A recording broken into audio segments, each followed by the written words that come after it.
मन है संबरासुर और तुम साक्षात श्री कृष्ण के पुत्र हो।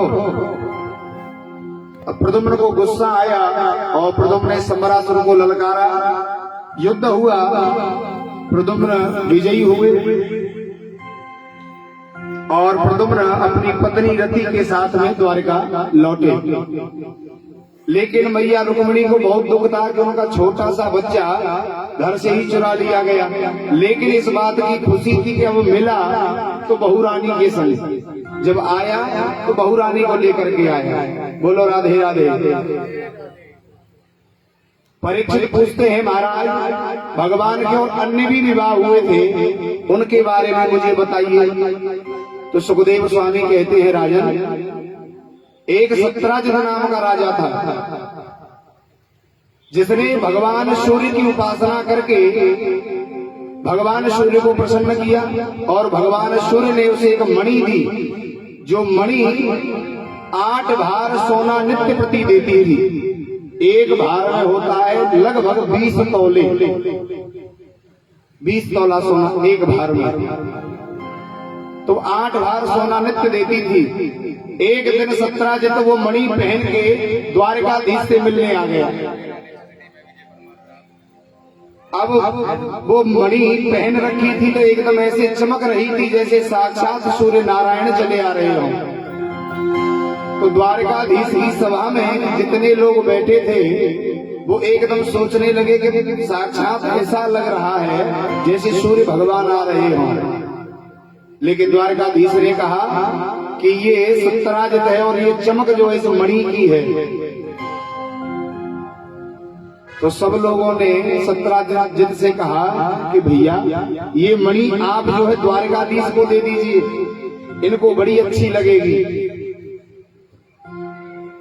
लेकिन सत्राजित ने 2 टूक मना कर दिया कि मैं ये नहीं दूंगा। जब 2 टूक मना कर दिया चला गया।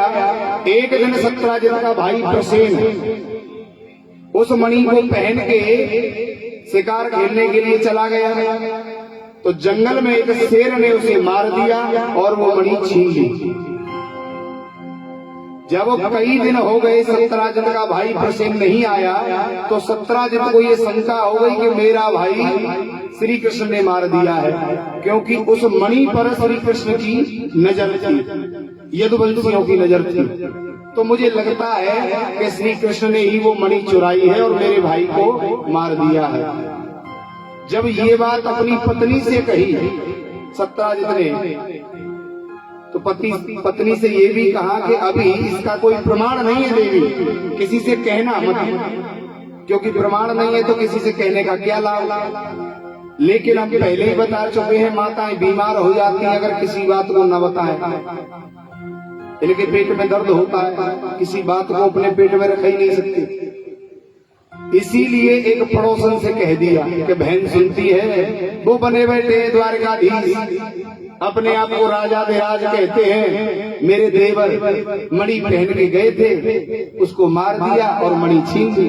लेकिन बहन किसी से कही हो मत, अभी इसका कोई प्रमाण नहीं है। सहेली बोली, बहन जैसे तेने ना कही वैसे मैं भी ना कहूँ। बा ने अपनी सहेली से कही। ऐसे ही करने करने जपन जना पूरे नगर में बात फैल गई और फैलते फैलते भगवान कृष्ण के ही कानों में पहुंच गई। अब भगवान कृष्ण बोले, ले खामा खाम को कलंक लग,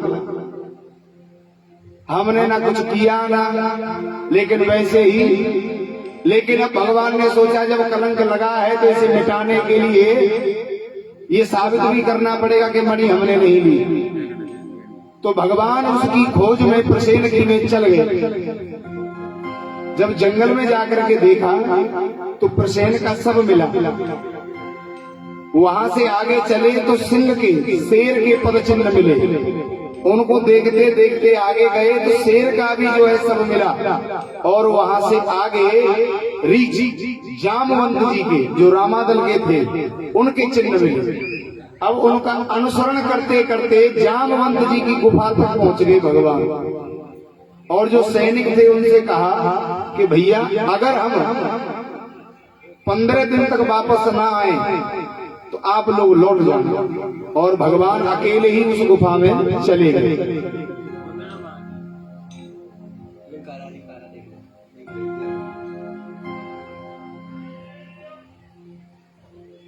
भगवान ने जामवंत की पुत्री जामवती उस मणि से खेल रही थी।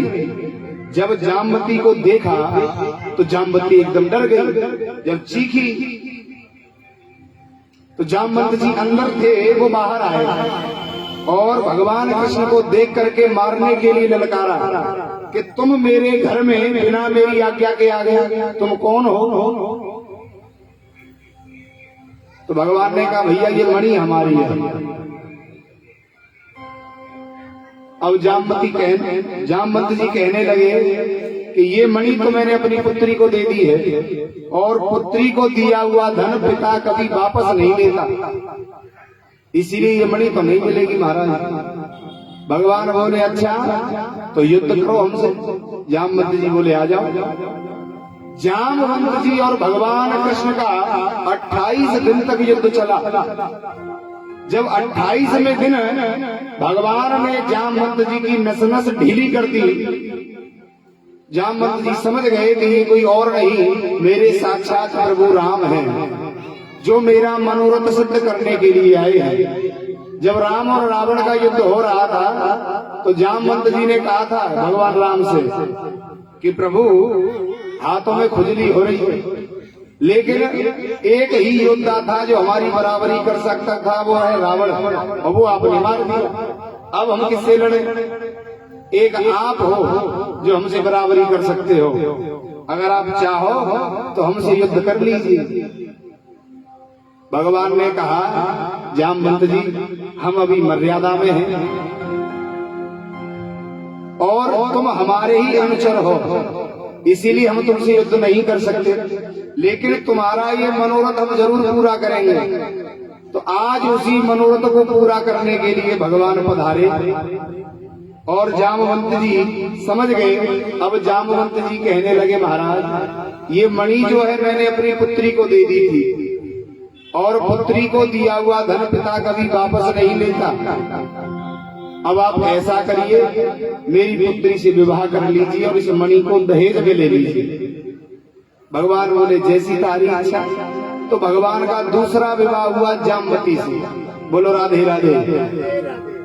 अब वो मणि ला करके सत्यराजित को दे दी कि भैया ये पकड़ो अपनी मणि, और तुम कह रहे थे कि हमने चुराई है, इसका प्रमाण भी संग लेके आए हैं, जिसके पास भी उसकी बेटी से विवाह भी किया हमने। अब तो सत्यराजित बहुत लज्जित हुआ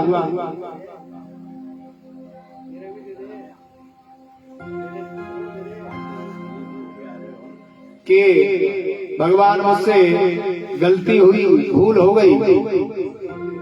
बोलो राधे राधे।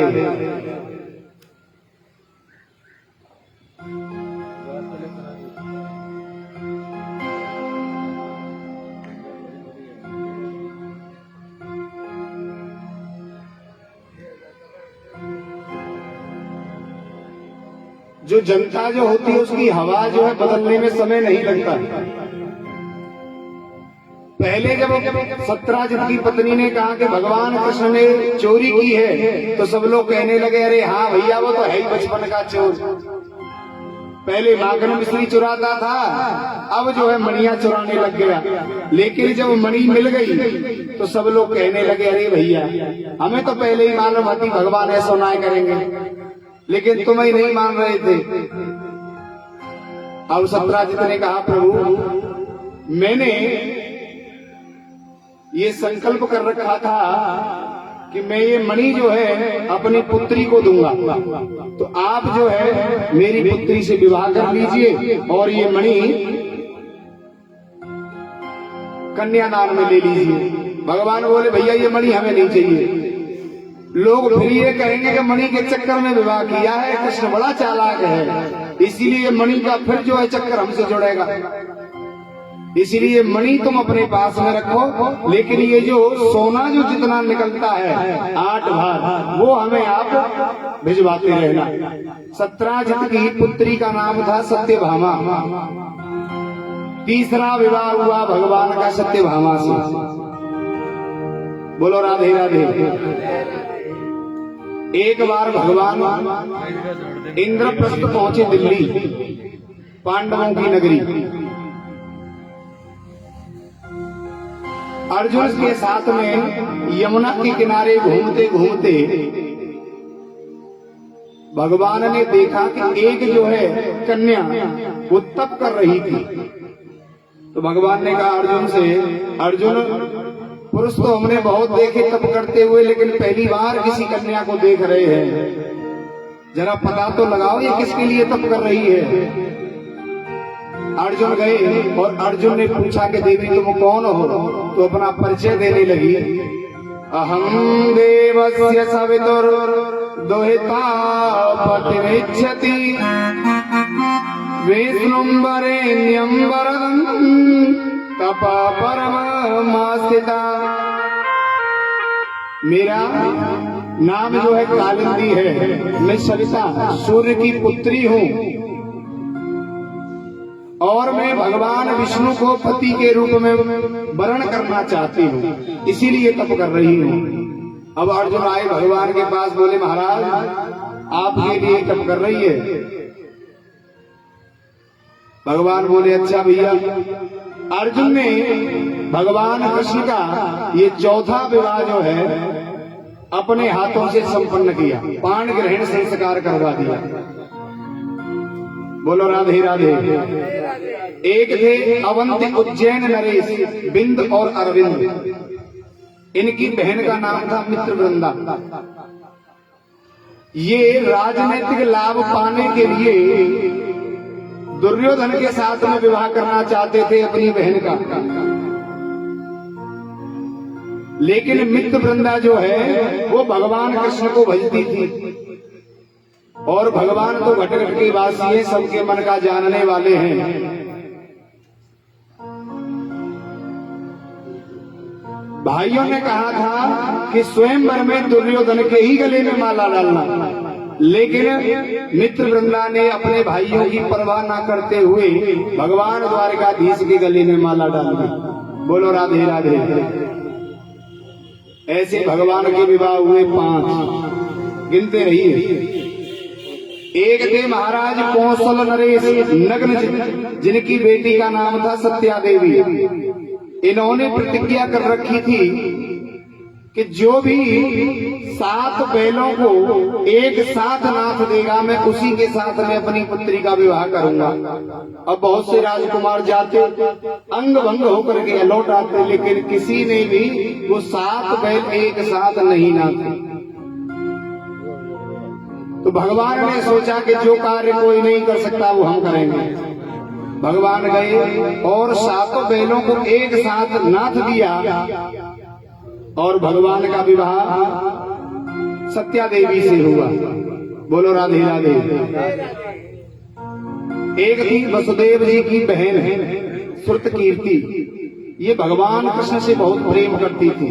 भगवान की बुआ हुई तो अपने भतीजे से बहुत प्रेम करती थी, लेकिन भगवान से इस प्रेम को और प्रगाढ़ करने के लिए इन्होंने अपनी बेटी से भद्रा से भगवान कृष्ण का विवाह कर दिया कि जब विवाह हो जाएगा तो और आना जाना नजदीक हो जाएगा। अब कुछ लोग कहते हैं कि अपनी बुआ की लड़की से ही ब्याह कर लिया। दक्षिण भारत में आज भी ये शुभ माना जाता है कि मामा का लड़का हो और बुआ की लड़की हो तो विवाह जो है उत्तम माना जाता है आज भी दक्षिण भारत में। ऐसे ही अर्जुन का भी विवाह हुआ था। भगवान कृष्ण ने अपनी बहन सुभद्रा से करवाया था, वो भी ऐसे ही हुआ था। बोलो राधे राधे।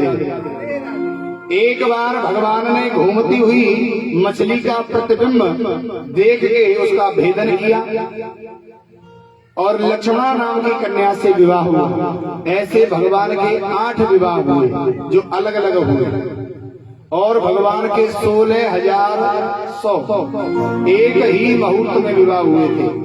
तो परीक्षित ने पूछ लिया महाराज एक ही मुहूर्त में इतने सारे विवाह कैसे हुए? तो सुखदेव स्वामी कहते हैं राजन, एक भौमासुर नाम का दैत्य था जिसका नाम था नरकासुर। लेकिन ये भूमि से प्रकट हुआ था, इसलिए इसका नाम था एक भौमासुर। इसने प्रतिज्ञा की थी कि जब 20,000 कन्याएं हो जाएंगी तो मैं एक साथ विवाह करूंगा। तो ये राजा महाराजाओं से युद्ध करता और उनको जीत के उनकी कन्याओं को ले आता, अपने जेल खाने में डाल देता। जब भगवान कृष्ण को पता चला तो भगवान अपनी अर्धांगिनी सत्यभामा को लेकर के गए, क्योंकि सत्यभामा जो है वो भूमि साक्षात धरणी है। इसीलिए उन्होंने कहा कि भूमि पुत्र को भूमि के ही सामने मारेंगे, धरणी के सामने। भगवान गए, भौमासुर का उद्धार किया और 16,100 जो राजकुमारियां थी उनको जेल खाने से मुक्त किया। अब उन्होंने कहा कि भगवान, हम यहाँ से जाएंगे तो लोग क्या कहेंगे, क्योंकि दूसरे के यहाँ कोई कन्या रह रही हो तो लोग उसे गलत दृष्टि से देखते हैं। इसीलिए प्रभु अब तो हमारा मरना ही उचित है, हम तो अब अपने प्राणों को ही त्याग देंगे। लेकिन भगवान ने कहा कि भाई आप ऐसा ना करें, जिसका कोई नहीं उसका मैं। तो भगवान ने एक ही मुहूर्त में जितनी कन्याएं थी उतने ही रूप धारण करके उन सब से विवाह किया। बोलो राधे राधे। इस प्रकार भगवान के टोटल विवाह हुए 16,108। इतना विशाल परिवार आज के समय में एक पत्नी को नहीं संभाल पाता व्यक्ति, और भगवान जो है इतने सारे विशाल परिवार के साथ में रहते हैं। एक था प्राग ज्योतिषपुर जो है, वहां पर एक दैत्य रहता था मुर नाम का। उसका भगवान ने उद्धार किया और तब से भगवान का नाम पड़ा मुरारी। मुर दैत्य का संहार किया तो नाम पड़ गया मुरारी। बोलो राधे राधे। अब कालांतर में प्रत्येक रानी से 10-10 बेटे और एक लड़की पैदा हुई। अब 16,108 गुणित 11, देखो कितने बच्चे हो गए। 1,60,180। इतना बड़ा परिवार भगवान का। एक दिन भगवान ने सोचा कि वैसे तो सारी रानियां रूठती रहती हैं, लेकिन रुक्मिणी कभी नहीं रूठी। क्यों ना आज रुक्मिणी से कुछ हास्य परिहास किया जाए। और भगवान ने हास्य परिहास का सहारा लेते हुए भगवान जो है अपने कक्ष में पहुंच गए और उदास बैठ गए, एकदम मौन शांत बैठ गए। रुक्मिणी आई और भगवान का पहली बार ऐसा मुख देखा लटका हुआ, तो चिंतित हो गई कि प्रभु आज क्या बात है, आप क्यों उदास हो। तो भगवान बोले, देवी हमें ये बताओ तुमने हमसे विवाह क्यों किया। अब बताओ, जब 10 बच्चों के पिताजी बन गए, जब यह बातें पूछ रहे तो किसी स्त्री पे क्या कैसा सोचेगी लोग। तो रुक्मिणी एकदम सोच में पड़ गई कि इतने वर्ष बीत गए विवाह को और आज ये प्रश्न पूछ रहे हैं कि हमसे विवाह क्यों किया। तो रुक्मिणी बोली, प्रभु आज आपको क्या हो गया है जो आप ऐसी ऊटपटांग बातें कर रहे हो। भगवान बोले, देवी एक बात बताओ, वैसे हम तुम्हारे लायक तो थे नहीं, तुम कहाँ महलों की रहने वाली और हम गाय चराने वाले ग्वाला। अगर तुम ये कहो कि तुम्हारे परिवार ने हमें पसंद किया था तो ऐसा भी नहीं है। तुम्हारा भाई तो शिशुपाल से तुम्हारा विवाह करना चाहता था। और तुम ये कहो कि हमारा खानदान ऊंचा था, ये भी नहीं है। कोई हमें वसुदेव देवकी का कहता है, कोई हमें नंद यशोदा का कहता है, हमारे तो माता पिता का ही पता नहीं है। तुमने हमारे अंदर कौन सा गुण देखा जो हमसे विवाह किया। अब तो रुक्मिणी चक्कर में पड़ गई। भगवान बोले, देवी हम तो कहते हैं कि अब भी कुछ नहीं बिगड़ा। अब तो रुक्मिणी सोचने लगी, पता नहीं अब आगे क्या कहने वाले हैं, इतने में ही मूर्छित होने लगी। तो भगवान ने चतुर्भुज रूप धारण किया और रुक्मिणी को संभाला। भगवान सोचने लगे कि मैं तो हास्य परिहास कर रहा था और ये तो बिल्कुल सच समझ बैठी। एक हाथ से पंखा झलने लगे, एक हाथ से जल छिड़का और कहने लगे देवी अरे मैं तो तुमसे मजाक कर रहा था और तुम सच में समझ बैठी। अयम ही परमो लाभो ग्रहेषु ग्रहमेदिनाम्। अरे भामिनी, केवल यही एक सुख है गृहस्थियों के लिए। हारा थका व्यक्ति अपने बाल बच्चों के लिए बेचारा पूरे दिन काम करता है, मेहनत करता है। जब हारा थका अपने घर आता है तो अपनी पत्नी से ही कुछ मनोरंजन के लिए हास्य परिहास कर लेता है। केवल गृहस्थ जीवन में केवल एक यही सुख है और कोई सुख नहीं है कि वो अपनी पत्नी से अपने सुख दुख के बारे में बात कर लेता है। और मैं तो वही हास्य परिहास कर रहा था और तुम सही समझ बैठे। लेकिन रुक्मिणी बोली भगवान आप जो भी कह रहे थे वो एकदम अक्षरशः सत्य था।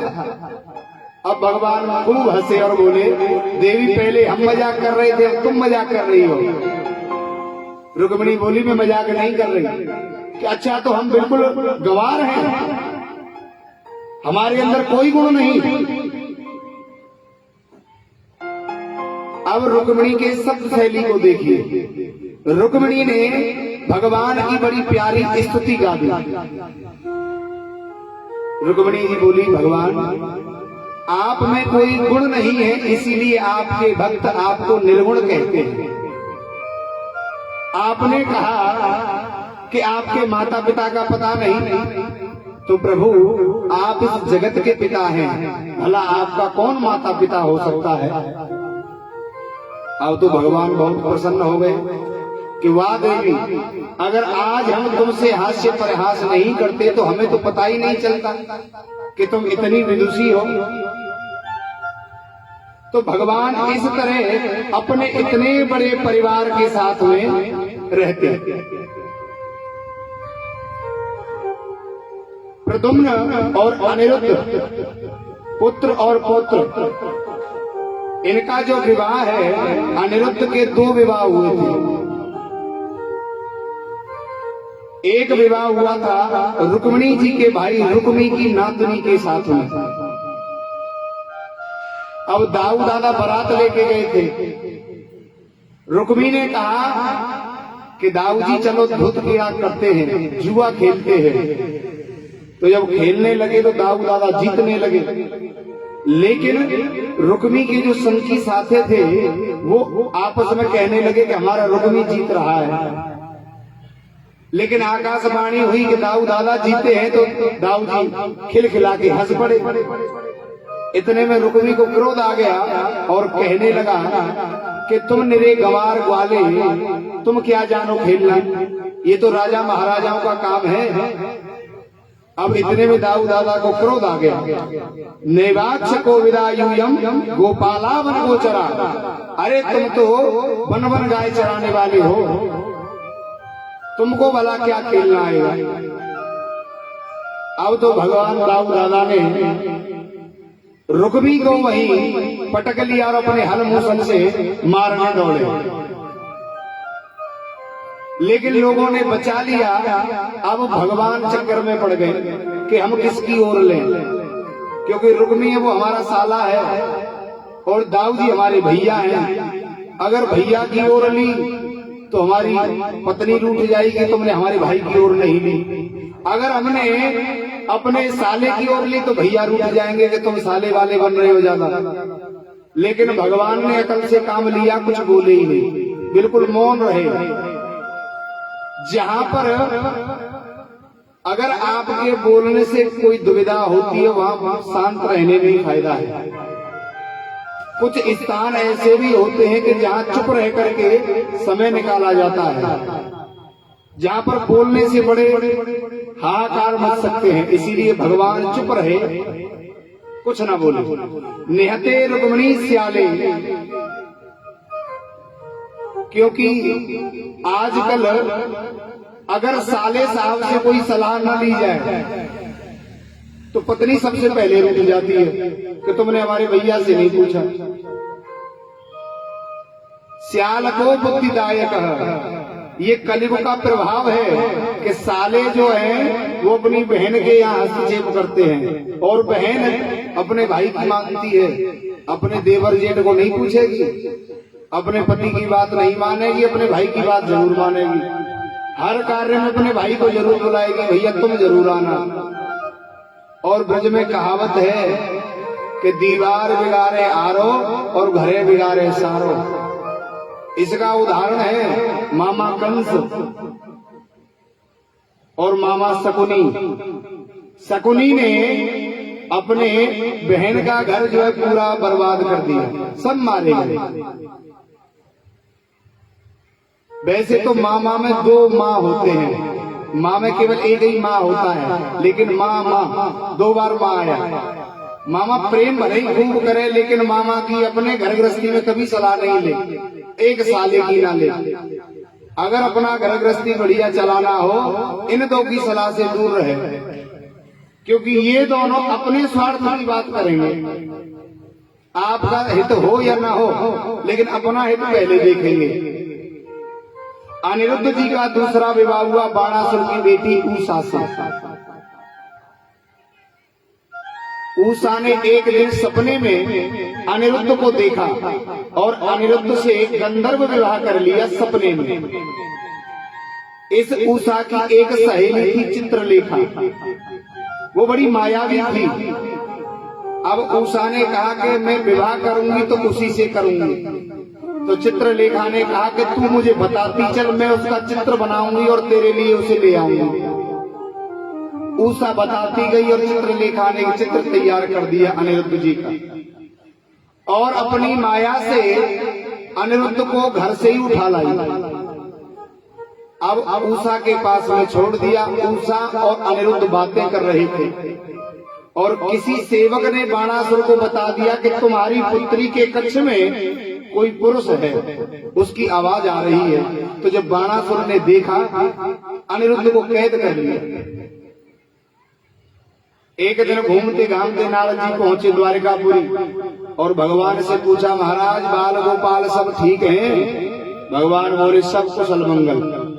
कि महाराज आपका पौत्र अनिरुद्ध नहीं दिखाई दे रहा। भगवान बोले होगा यही। नारद जी ने कहा वो यहाँ नहीं है, वो बाणासुर के यहाँ कैद में है। जब ये सुना तो भगवान पहुंचे बाणासुर के यहाँ। बाणासुर भगवान शिव का बड़ा भक्त था और भगवान शिव ने ये कहा था कि जब भी कोई संकट आए तो मुझे याद करना, मैं तेरी रक्षा करूंगा। अब जैसे ही भगवान कृष्ण जो बाणासुर को मारने के लिए पहुंचे तो भगवान शिव आ गए दरवाजे पे कि पहले हमसे युद्ध करो, जब हमारे चेला से करना। भगवान कृष्ण बोले बाबा हट जाओ, लेकिन बाबा नहीं माने कि पहले युद्ध करो, हम अपने चेला को वचन दे चुके हैं। भगवान बोले तो आ जाओ। भगवान शिव का कृष्ण से युद्ध हुआ। भगवान कृष्ण ने एक ऐसा बाण चलाया कि भगवान शिव को हंसी आने लगी। केवल हंसते ही रहे वो, और भगवान शिव हंसते रहे और भगवान कृष्ण अंदर चले गए। बोलो राधे राधे। भगवान कृष्ण ने अंदर जाकर के बाणासुर का उद्धार किया और अपने पुत्र अनिरुद्ध को लेकर के आए। उसका विवाह उषा से करवाया। एक दिन भगवान के बच्चों ने कहा कि प्रभु इतना बड़ा परिवार है, कभी घुमाने भी ले जाया करो हमें। तो भगवान बोले एक दिन प्रसन्न होकर के चलो आज तुम्हें हम घुमा के लाते, पिकनिक मनवाते हैं। तो भगवान पहुंच गए एक अच्छे सुंदर बगीचे में और भगवान तो एक वृक्ष के नीचे बैठ गए और बच्चों से बोले तुम खेलो कूदो। तो बच्चे जो है कंदुक क्रीड़ा करने लगे, गेंद से खेलने लगे और खेलते खेलते एक बच्चे ने ऐसी ठोकर मारी कि गेंद जो है पट्टा खा के गिरी कुआं में। अब दौड़े दौड़े भागे सारे बच्चे कुआं में झांकने लगे। अब कुआं में क्या देखा, एक बहुत विशाल का एक गिरगिट पड़ा था। गिरगिट समझते हो, करके था। अब बच्चे उसको देख करके डर गए कि हमने आज तक अपने जीवन में इतना बड़ा गिरगिट नहीं देखा। दौड़े दौड़े बच्चे भगवान के पास आए, भगवान से कहने लगे महाराज आज तक हमने ऐसा गिरगिट नहीं देखा। भगवान बोले चलो दिखाओ कैसा है, हम भी तो देखें। तो भगवान पहुंचे और भगवान ने जैसे ही उसे छुआ तो उसमें से एक सुंदर महापुरुष निकला। तो भगवान ने पूछा कि भैया तुम कौन हो? तो अपना परिचय देने लगा। नृगो नाम नरेंद्रो हम इक्ष्वाकु तनय प्रभो दाने स्वाख्याय मानेषु यदि ते कर्णमस्पृशम्। महाराज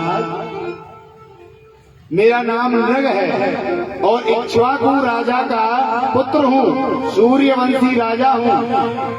अरे इस संसार में ऐसा कोई नहीं जिसे मेरा नाम न पता हो। भगवान बोले अच्छा तो इसका मतलब बहुत बड़े आदमी थे। अच्छा तो एक बात बताओ कि तुम्हारी ख्याति किस मामले में थी? दो प्रकार के विख्यात आदमी होते हैं, एक विख्यात एक कुख्यात।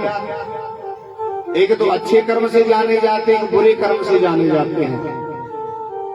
तो भगवान बोले तूने ऐसा क्या किया था? तो कहने लगा महाराज मैंने दान बहुत किया। भगवान बोले तूने दान बहुत किया फिर गिरगिट कैसे बन गया? और काय का दान किया? कि महाराज मैंने गायों का दान बहुत किया। भगवान बोले अच्छा इसका मतलब तू पूरी ठेली गई न दे दे तो जो काऊ मतलब कि ना रह जाए, चलो जाए पंडित जी को दे दे। कि ना महाराज एकदम जवान सीधी सच्ची गाय देता था। तो भगवान बोले तेरा 2 नंबर को पैसा होएगो। कि ना महाराज एकदम विशुद्ध ईमानदारी का। कि फिर तू गिरगिट कैसे बना? पयस्वनी तरणी श्रील रूप गुणोपन्ना कपिला हेम श्रृंगी। कहने लगा पयस्वनी तरुणी श्रील रूप।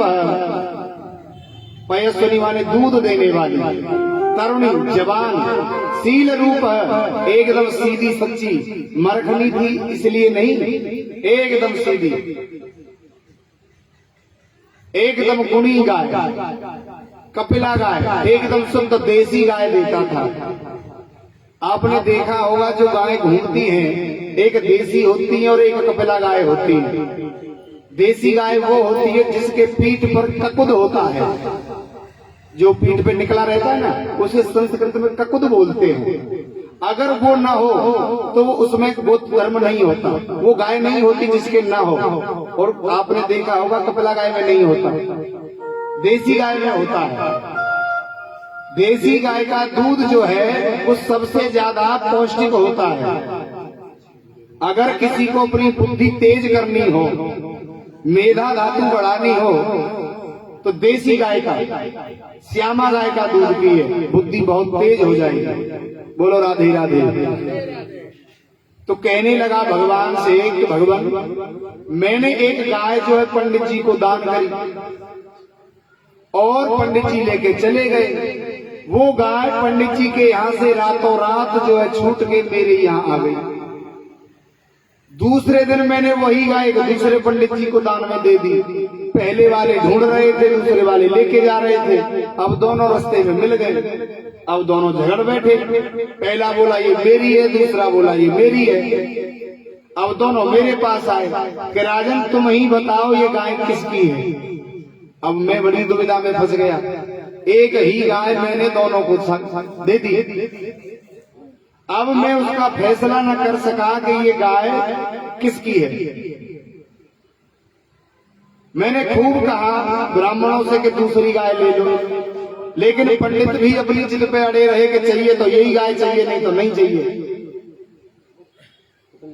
अब दोनों पंडित जी रूठ करके गाय वहीं छोड़ गए। मुझसे बोले कि राजन अपनी गैया को खुद संभालो, हमें नहीं चाहिए।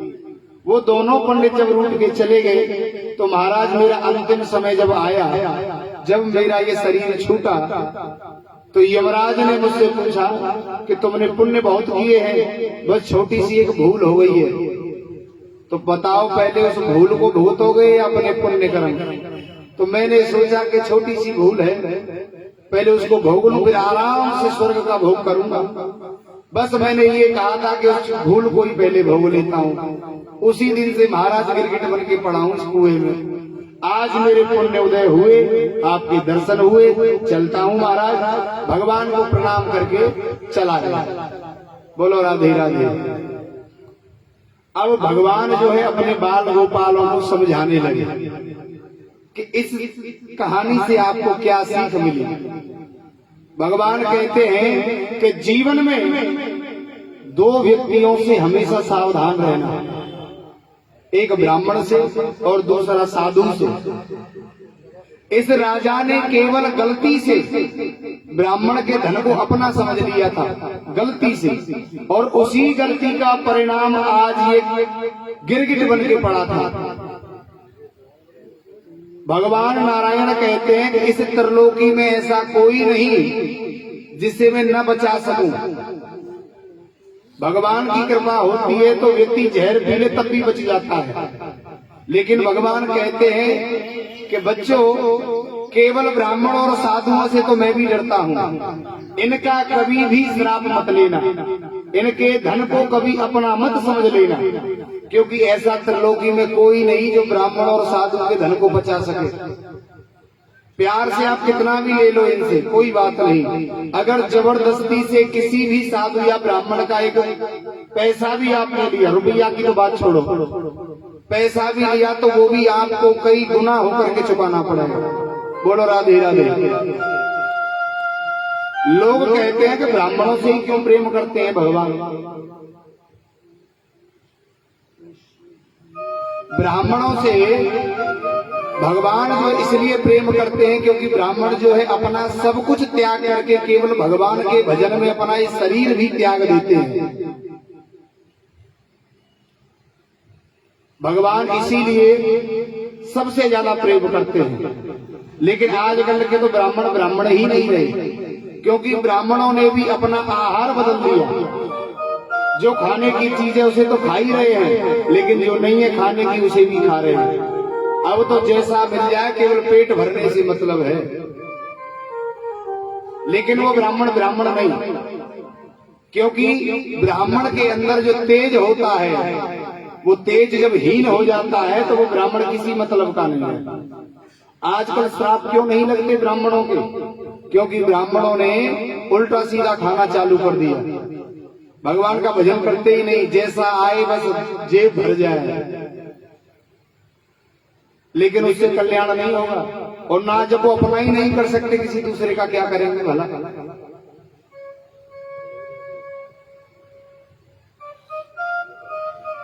इसीलिए ब्राह्मण को अपने मर्यादा और धर्म पर रहना चाहिए, अपनी मर्यादा का कभी उल्लंघन नहीं करना चाहिए। इस प्रकार भगवान जो है अपने बच्चों को समझाते हैं और कहते हैं, बेटा अपने जीवन में कभी भी पराये धन को अपना मत समझना। जो लोग जो है दूसरे के धन को अपना समझ लेते हैं, अरे आजकल तो जीते जी ये सोचते हैं कि पड़ोसी कब मर जाए इसकी दीवार को तोड़ के हम ही ले लें।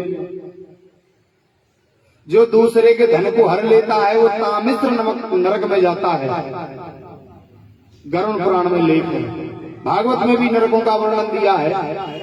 तामिश्र जो नरक है उसमें तेल गर्म रहता है और उसमें उस जीव को डाल दिया जाता है। बहुत भयंकर यातना भोगनी पड़ती है। लेकिन कुछ लोग ये कहते हैं, महाराज मर के किसी को पता क्या करना है, ये जीवन मिला है खूब मौज मस्ती करो।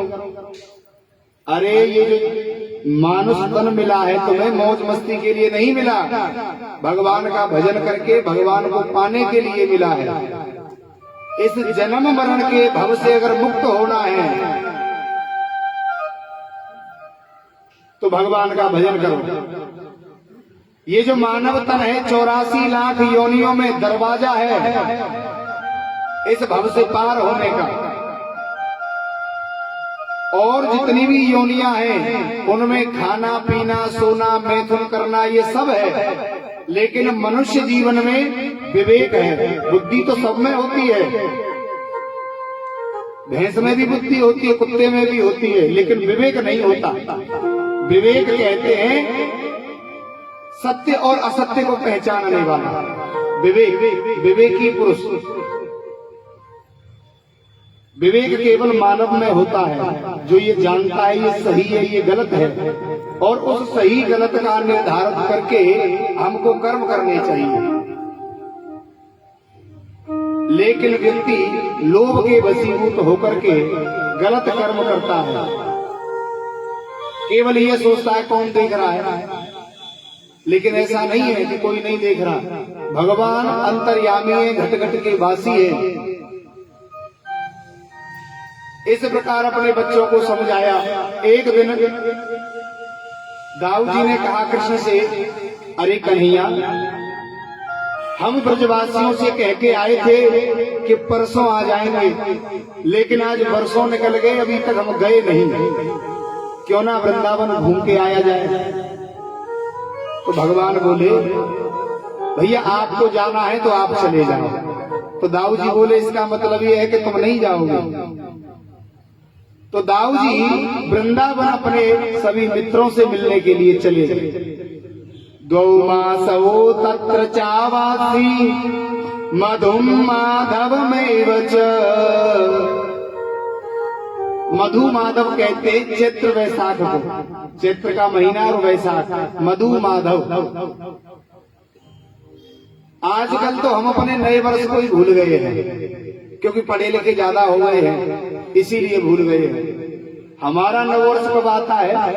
चैत्र शुक्ल पक्ष प्रतिपदा, नवरात्रि जब आती है।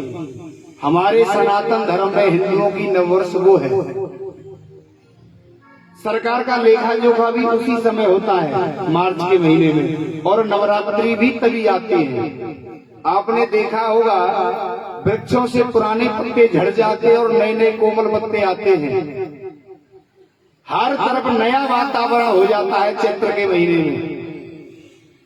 लेकिन इस नए वर्ष में पता नहीं आप लोगों को क्या दिखता है, इसीलिए नया वर्ष मनाते हैं 1 तारीख को, जनवरी को। उसमें कुछ नहीं बदलता। ये पाश्चात्य सभ्यता है जिसको हम ग्रहण करते जा रहे हैं और धीरे धीरे अपने आप को बदलते जा रहे हैं। क्योंकि जितने ज्यादा पढ़े लिखे होते हैं उतना ही वो गलत काम कर जाते हैं, क्योंकि वो इन चीजों को मानते ही नहीं। अरे कहाँ, ये पुराने जमाने की बातें हैं, पुराने जमाने की बातें नहीं है। पहले बुजुर्ग लोग जो होते थे घड़ी नहीं पहनते थे, लेकिन फिर भी सूर्य को देख करके ये बता देते थे कि कितना समय हो रहा है। वो उनका अनुभव था। पहला व्यक्ति काफी लंबी उम्र तक जीवित रहते थे, आजकल नहीं रहते। ये केवल प्रभाव खान पान का है। हमारा खान पान ही बदल गया। पहले जो बुजुर्ग लोग हैं, अगर आज भी किसी नए जवान बच्चे का हाथ पकड़ लेंगे तो छुड़ा नहीं पाएगा वो,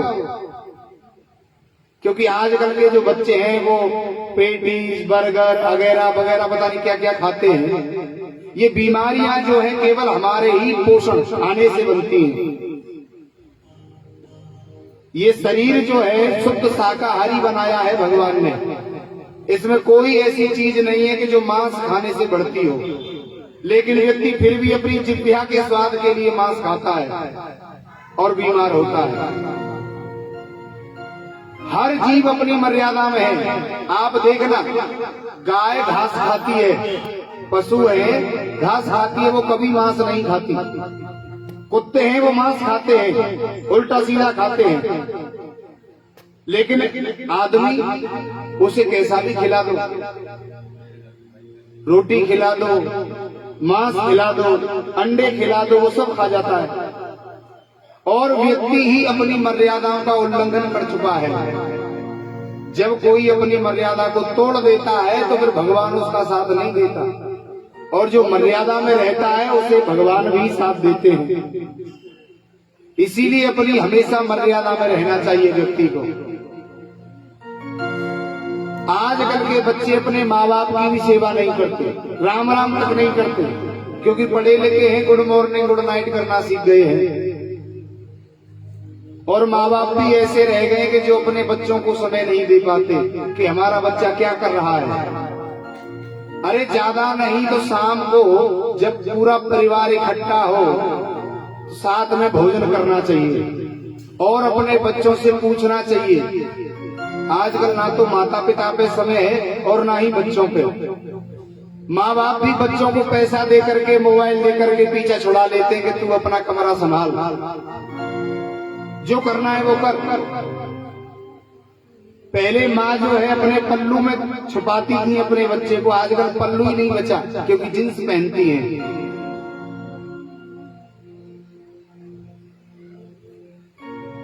पहले माँ बाप के कमरे में जाने के लिए बच्चे को इजाजत नहीं लेनी पड़ती थी। कभी भी बच्चा अपने माँ बाप के कमरे में आ जा सकता है। लेकिन आजकल तो बच्चे का अलग है, माँ बाप का अलग है। अब बताइए बच्चे के दिमाग पर क्या असर पड़ेगा। खुद माँ बाप ये कहते कि तू अपने कमरे में जा, हम अपने कमरे में, तेरे दादा दादी अपने कमरे में। जब तुम ही बचपन से उसे अपना पराया सिखा रहे हो तो जब तुम बुढ़े हो जाओगे तो वो तो खुद तुम्हारी सेवा कहाँ से करेगा। वो खुद अपनी पत्नी के साथ अपने कमरे में रहेगा और तुम उस समय बंदर की तरह देखोगे टुकुर टुकुर के, बेटा सुनता नहीं है, वो नहीं सुनेगा क्योंकि हमने ही उसे सिखाया है। ये सब हमारे ही किए कर्म का हमें भोग भोगना पड़ता है। एक भारवी नाम के कवि हुए हैं, बहुत बड़े, इतने विद्वान हो गए कि लोग उनकी तारीफ करते थे उनके पिताजी से कि तुम्हारा बेटा बहुत विद्वान है। लेकिन पिताजी ये कहते कि हाँ चलो ठीक है। पिताजी ने कभी तारीफ नहीं की। भारवी जी को बहुत बुरा लगा कि लोग तो हमारी तारीफ करते और हमारे पिताजी हमारी तारीफ नहीं करते। एक दिन भारवी जी ने सोचा कि ना रहेगा बांस ना बजेगी बांसुरी, पिताजी को ही खत्म कर देते हैं। तो एक दिन मारने का निश्चय कर अपने पिताजी के लिए फरसा लेके गया। पिताजी दूसरे कमरे में थे उसकी माँ के साथ, यानी अपनी पत्नी के साथ, और भारवी जी मारने के लिए जा रहे हैं। तो भारवी के पिता अपनी पत्नी से कह रहे हैं कि सुनती हो, हमारा बेटा बहुत बड़ा विद्वान है, अब तो लोग उसकी तारीफ करते हैं, मैंने खुद सुना है। ये बात भारवी जी ने जब सुनी तो भारवी जी को बहुत गिलानी हुई कि मैं जिस पिता को मारने जा रहा था वो पिताजी तो मेरी बहुत तारीफ करते हैं। वो फरसा वहीं छोड़ा और पिताजी के पैर पकड़ लिए। बोले कि पिताजी, अगर कोई व्यक्ति किसी को मारने की सोचे तो उसे क्या सजा मिलनी चाहिए। तो भारवी जी के पिताजी ने बोला कि बेटा 302 से ज्यादा 307 खतरनाक होती है क्योंकि उसमें आदमी जिंदा रहता है। इसीलिए ऐसे व्यक्ति ने जब सोच लिया कि मुझे वो मारना है तो वो कभी भी मार सकता है, क्योंकि विचार आ गया उसके दिमाग में। उसे अपनी पत्नी के सहित 20 वर्ष तक अपनी ससुराल में रहना चाहिए। भारवी जी आए और अपनी पत्नी से बोले कि सुनती हो, तुम्हारे मायके चलते हैं, चलो। और मायके की सुनते तो 2 मिनट लगती है बैग लगाने में। 2 मिनट में देहरी से बाहर पैर होता है स्त्रियों का कि चलो। जब ससुराल पहुंच गए, सासू माँ ने बहुत खातर की। 1 दिन बीता, 2 दिन बीता, जब 2-4 दिन निकल गए तो सासू माँ ने चारा काटने के लिए हांसिया पकड़ा दिया कि ले महाराज भैया के लिए चारा ले आओ, क्योंकि ससुराल सुख की सार, दिना 2 4 और दिना 10 20 पन्हा 25। बोलो राधे राधे। ससुराल में कभी ज्यादा दिन तक नहीं टिकना चाहिए आदमी को। अगर अपनी इज्जत रखनी है तो, अगर बेशरम बनना है तो खूब रहो, क्योंकि ससुराल जब तक ये अच्छी लगती है, जब तुम घंटे भर झलक दिखाने जाते हो तब तक सास खूब सेवा करेगी कि मेहमान तुम खूब आए, और तुम वहां रुक गए 2-4 रात तो वही मेहमान फिर भारी लगता है। और सबसे बड़ा दुर्भाग्य ये होता है पुरुष को अगर अपनी ससुराल में काम करना पड़े, कहा तो वो वहां सहरा बांध के गया हो और कहा फिर वो चारा लेके आए अपने सिर पे रख के, तो कैसा लगेगा। अब भारवी जी ने सोचा कि भैया यहाँ तो काम करना पड़ेगा, इसीलिए भारवी जी ने अपनी पत्नी से कहा कि सुनती हो, हम तुम्हें एक सूक्ति लिख के दे के जाते हैं, हम कहीं बाहर कमा लें, तुम जब तक बच्चों की देखरेख यही करना।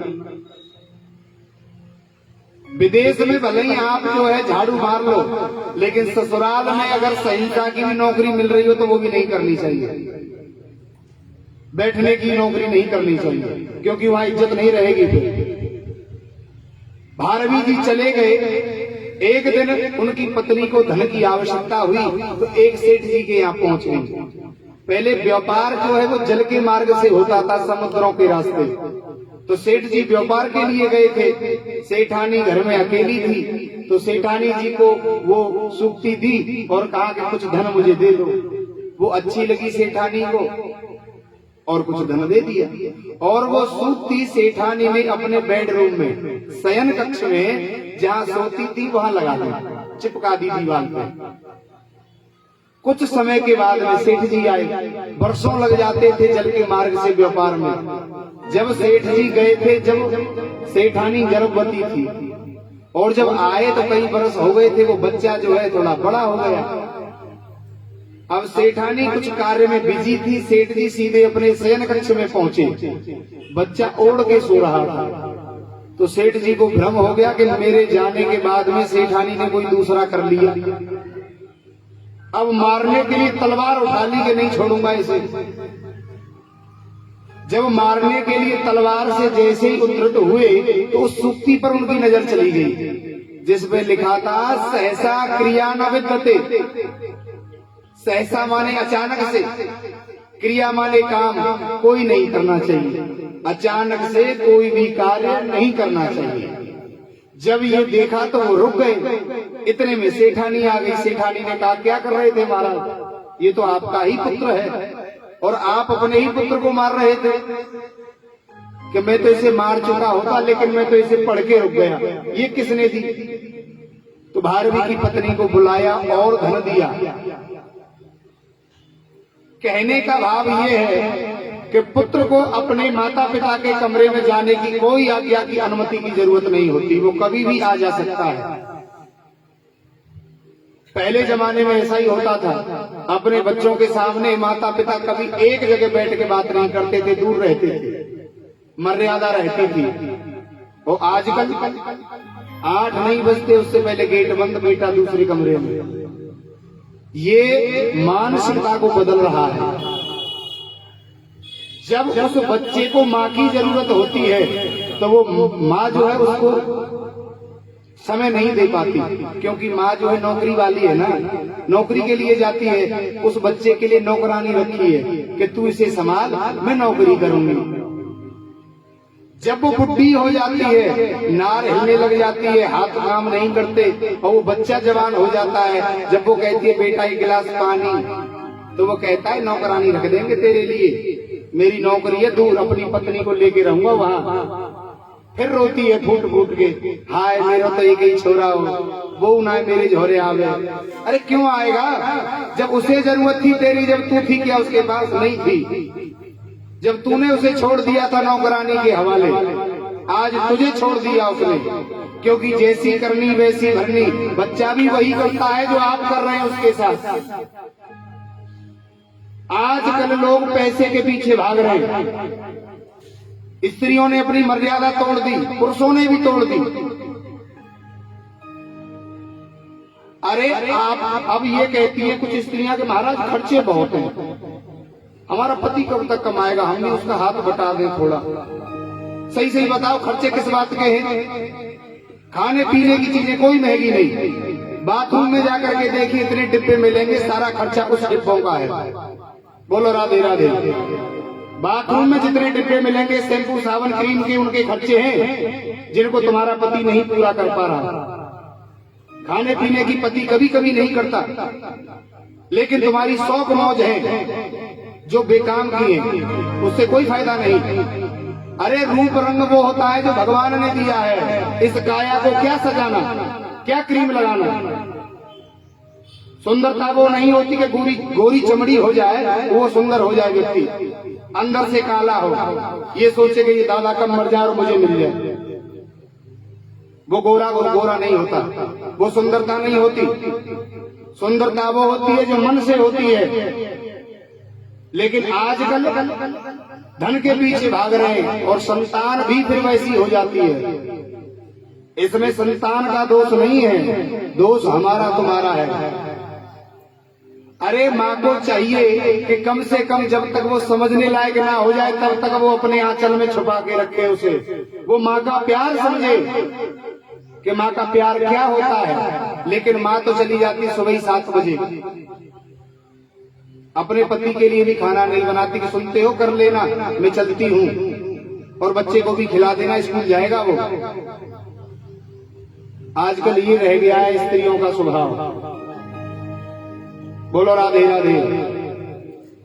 अगर हमें अपना जीवन धन्य करना है तो सबसे पहले हमें अपने संस्कारों में चलना होगा। संस्कार विहीन हो चुका है ये संसार है, संस्कार नहीं रहे। पहले बुजुर्ग व्यक्ति को देख करके माताएं मुंह छुपा लेती थी, शांत हो जाती थी, बोलती नहीं थी। लेकिन आज उसी ससुर के साथ में लड़ती हैं। कहते हैं बच्चे कि तुमने हमारे लिए किया ही क्या है। जब बुढ़े हो जाते हैं माँ बाप कि तुमने किया ही क्या। अरे जीवन भर तुम्हारे लिए गधे की तरह काम किया और आज तुम कहते हो किया ही क्या है। पिता के बस की बात नहीं होती बच्चों को बिगाड़ना और बनाना, माँ की होती है। पिता की जिम्मेदारी होती है वो कमाए और अपने बीवी बच्चों का भरण पोषण करे, और माँ की जिम्मेदारी होती है वो अपने बच्चे में अच्छे संस्कार डाले। क्योंकि अगर माँ चाहे तो अपने बेटे को बहुत बड़ा भक्त बना सकती है। जैसे सुनीति ने अपने बेटे 5 साल के ध्रुव को भगवान प्राप्त करा दिए थे, वो भी एक माँ थी। और आजकल की माएं अपने बच्चों को बिगाड़ देती हैं, बिल्कुल भी संस्कार, वो अपने दादा दादी से भी बात करने नहीं देती। ये कहती हैं कि मेहमान आए हैं चले जाएंगे 2 दिन बाद, तो वो अपना बच्चा जो स्कूल में जाके कहता है हमारे यहाँ कोई मेहमान आया है 2 दिन के लिए, इसीलिए मैं thोड़ा टाइम नहीं दे पा रहा हूँ। वो जानता ही नहीं कि ये हमारे पिता के पिता हैं। ये संबंधों की सच्चाई रह गई है। लेकिन जब तक हम अपने संतान में संस्कार नहीं डालेंगे तब तक ऐसे ही रोना पड़ेगा। पहले तो अपनी वेशभूषा बदलनी चाहिए, लेकिन आजकल कोई भी माँ ऐसी नहीं है जो अपने बच्चे के तिलक लगा दे। खुद ही नहीं लगाती, बच्चे के क्या लगाएगी। स्त्रियों का जो श्रृंगार होता है, श्रृंगार के विषय में भी बताऊंगा कि आजकल की स्त्रियां मैंने देखी है यहाँ पे एक पेंसिल से लगा लेती हैं। क्या होता है वो? मांग भरना है जी, इसी को कहते हैं मांग भरना। जब शादी भई थी, जब मांग ऐसे भरी थी आपके पति ने? नहीं, साथ सम्मत ये बात है कि अपनी मांग